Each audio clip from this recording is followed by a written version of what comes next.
Demostrar los teoremas que permitan calcular la fracción de volumen, el porcentaje de masa a volumen, la concentración molar, la concentración normal, la molaridad y la fracción molar a partir de la fracción de masas. Además de cualquier otra cosa que nos vayamos topando en el camino. Entonces recuerde el axioma principal. Todas las unidades de conversión son interconvertibles entre sí siempre y cuando tengamos las ecuaciones auxiliares necesarias, siendo estas las densidades de soluto, densidades de solvente, densidades totales, el equivalente molar para las concentraciones equivalentes y la masa molar para las conversiones entre cantidad de sustancia y masa. Entonces, vamos a comenzar con la definición de fracción de masas, que es la masa del soluto sobre la masa total. Y vamos a hacer la primera conversión que correspondería a la fracción de volumen. Para hacerlo, vamos a necesitar la definición de densidad. La densidad es igual a masa sobre volumen, sin importar que sea de soluto, solvente o disolución.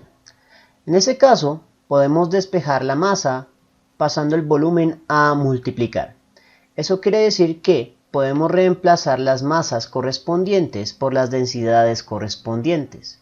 Es decir, en lugar de la masa de soluto, puedo escribir la densidad del soluto por el volumen del soluto. En lugar de la masa total, puedo escribir la densidad total por el volumen total. Y en este punto tengo la definición de volumen de soluto sobre volumen total, que es la propia definición de la fracción de volumen. Pero como lo que quiero es obtener la fracción de volumen en términos de la fracción de masas que me va a dar el enunciado, lo que puedo hacer es despejarlo, obteniendo la ecuación reflejo, con lo cual hemos obtenido dos teoremas clave que corresponden a la fracción de volumen. Ahora seguiría la concentración masa-volumen. Bueno, porcentaje no, en realidad vamos a calcular la concentración masa-volumen. Es un poco más sencilla que la fracción de volumen y se hace por el mismo método, solo que no vamos a reemplazar las dos densidades, sino solo la densidad total de la disolución. Entonces tomamos esta ecuación, en lugar de la masa total escribo densidad total por volumen total, con lo cual obtengo el cociente masa del soluto sobre volumen de la disolución, que es la propia definición de la concentración masa-volumen. Por lo tanto, puedo reemplazarla. Nuevamente, como lo que pretende es obtener una función de la concentración masa-volumen en términos de la fracción de masas, entonces la despejo para obtener el teorema reflejado, con lo cual obtengo otros dos teoremas clave. Lo que seguiría es la concentración molar. Para la concentración molar vamos a necesitar otra definición auxiliar, la definición de masa molar, que ya hemos visto en capítulos anteriores, y la masa molar se define como la masa sobre la cantidad de la sustancia. En este caso lo que voy a reemplazar es la masa que va multiplicando por la cantidad de sustancia, de forma tal que vamos a obtener lo siguiente, al combinar ambos teoremas. Entonces, si despejamos la masa en la definición de masa molar, obtenemos el producto de masa molar por cantidad de sustancia.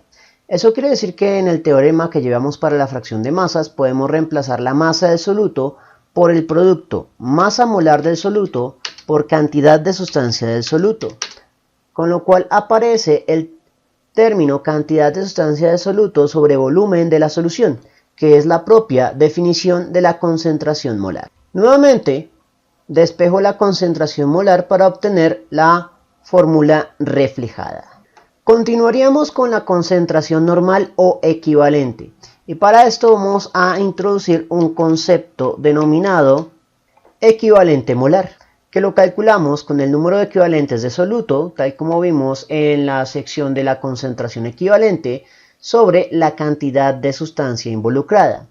El equivalente molar es una semiconstante, algo semejante a la masa molar. En cualquiera de las tres fórmulas de la concentración equivalente, el equivalente molar es igual a calcular el número de equivalentes para una mol de sustancia.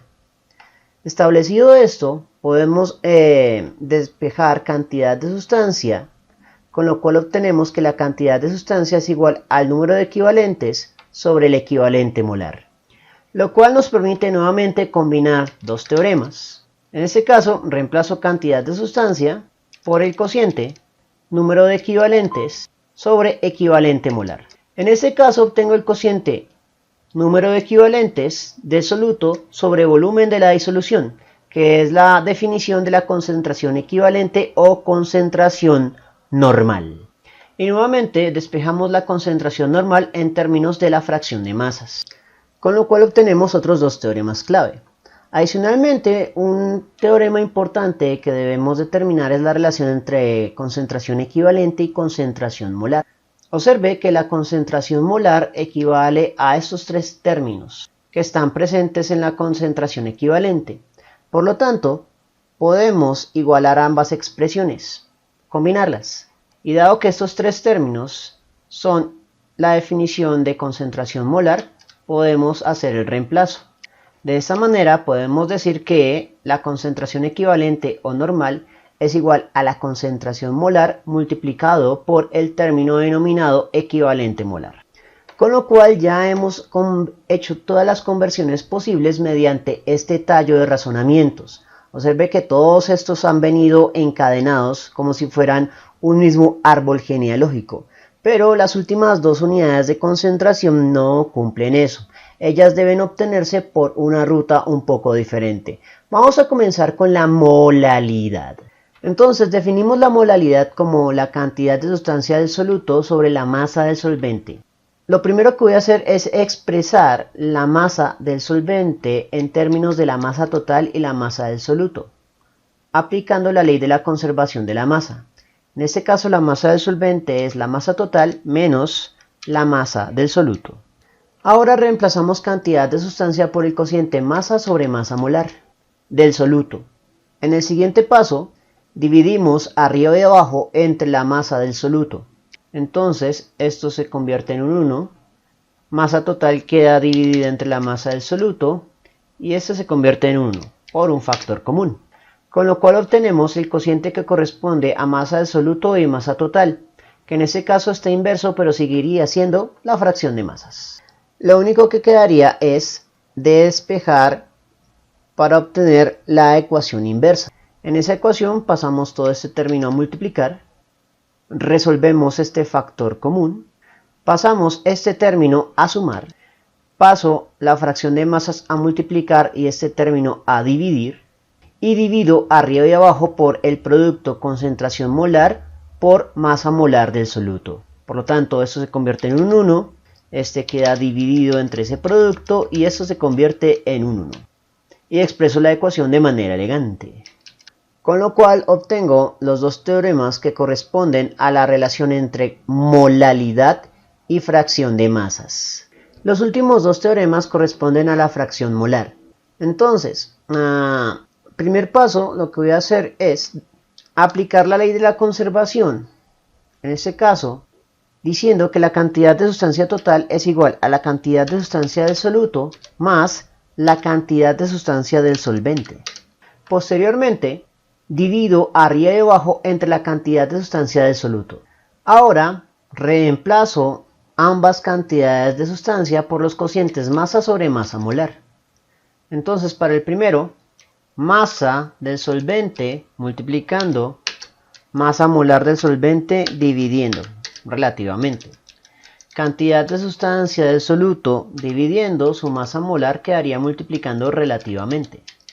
Luego expresamos la masa del solvente en términos de la resta entre masa total y masa del soluto. Y ahora lo que voy a hacer es resolver esta fracción. Entonces en una tendremos masa total sobre masa del soluto y en la otra masa del soluto sobre masa del soluto. Por lo tanto se vuelve un 1. Nuevamente en este caso obtenemos el cociente masa total sobre masa del soluto, que es el inverso de la fracción de masas. Con lo cual obtenemos uno de los teoremas. En este punto, para el último teorema que nos falta, por alguna razón nunca he podido hacer el despeje directamente a partir de su ecuación homóloga. Siempre llego a una indefinición. La ruta que hago para obtener la ecuación homóloga es hacer toda la demostración nuevamente, pero a partir de la fracción de masas. Así que por esta ruta lo que hago nuevamente es utilizar la ley de la conservación de la masa. Dividimos arriba y abajo entre la masa del soluto. Convertimos las masas a cantidades de sustancia, reemplazando masa por el producto masa molar por cantidad de sustancia. Ahora, reemplazamos la cantidad de sustancia del solvente por la diferencia que habría entre la cantidad de sustancia total y la cantidad de sustancia del soluto, y resolvemos la fracción resultante. Entonces tendríamos cantidad de sustancia total sobre la cantidad de sustancia del soluto, menos cantidad de sustancia del soluto sobre cantidad de sustancia del soluto, que es un 1. En este punto ya tengo el cociente de las cantidades de sustancia, que es la definición de la fracción molar pero invertida. Con lo cual obtengo el último teorema de todas estas conversiones. Observen que las dos conversiones son homólogas. Estructuralmente las ecuaciones son un reflejo. Por lo tanto, si tienes una, puedes invertir todos los términos para obtener la otra sin tener que hacer la demostración. Pero esas inversiones son solo un atajo, no son la demostración. Una vez que tienes tus ecuaciones, las de azul, las puedes almacenar en un formulario, una tabla de ecuaciones, y usarlas según convenga, lo cual va a disminuir radicalmente la dificultad de los ejercicios triviales o numéricos. Simplemente es leer el enunciado, identificar la fórmula a aplicar, reemplazar y calcular, como vamos a ver en los próximos videos. Bien, eso fue todo por el momento. En la descripción del video voy a dejar enlaces a más ejercicios sobre unidades de concentración. Si les gustó el video, no olviden suscribirse, darle like y especialmente compartirlo. Eso mantiene vivo a este canal y nos vemos en una próxima oportunidad.